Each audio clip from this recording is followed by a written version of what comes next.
Hi అండి, అందరూ ఎలా ఉన్నారు? నేనైతే చాలా బాగున్నాను. ఏం లేదండి, సింపుల్గా బగారా అన్నం ఎలా చేసుకోవాలో చూసేద్దాం.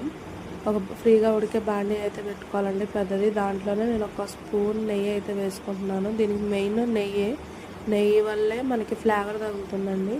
దాంట్లో ఒక 2 స్పూన్స్ ఆయిల్ వేసేసుకోవాలి. తర్వాత బిర్యానీ దినుసులు ఏవైతే ఉన్నాయో అవన్నీ వేసుకోవాలండి. అవి వేగిపోయాక నేను పిల్లలు కూడా తింటారు కాబట్టి ఒక 2 చిల్లీస్ అయితే వేసుకున్నాను. ఒక 2 పచ్చిమిరకాయలు, ఒక ఉల్లిపాయ అయితే సరిపోతుందండి. బారుగా కట్ చేసేసుకోండి.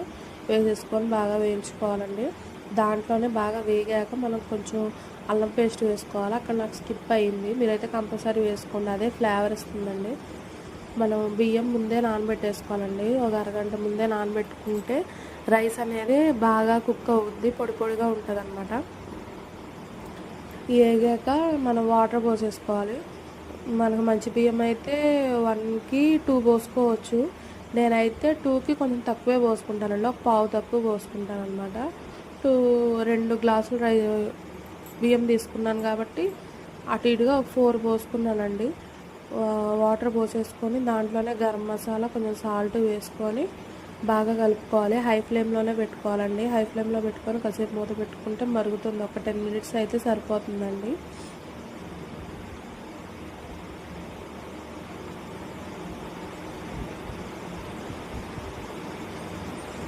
ఇలా బాగా మరుగుతున్నప్పుడు మనం నానబెట్టుకున్న బియ్యం అయితే ఏవైతే ఉన్నాయో అవి వాటర్లో వేసేయడమేనండి, ఎసర్లో.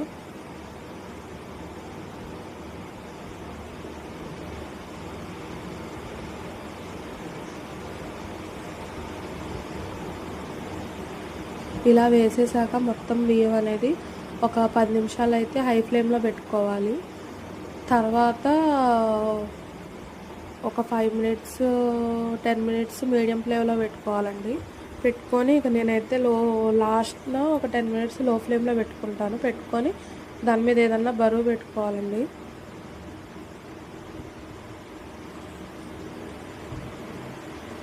బగారాలోకి అయితే పర్ఫెక్ట్ కాంబినేషన్ అంటే చికెన్ కర్రీ అని చెప్పుకోవచ్చు, చాలా బాగుంటుంది. చూసారా, రైస్ ఈ కన్సిస్టెన్సీకి వచ్చాక మనం లో ఫ్లేమ్లో పెట్టేసుకోవచ్చండి.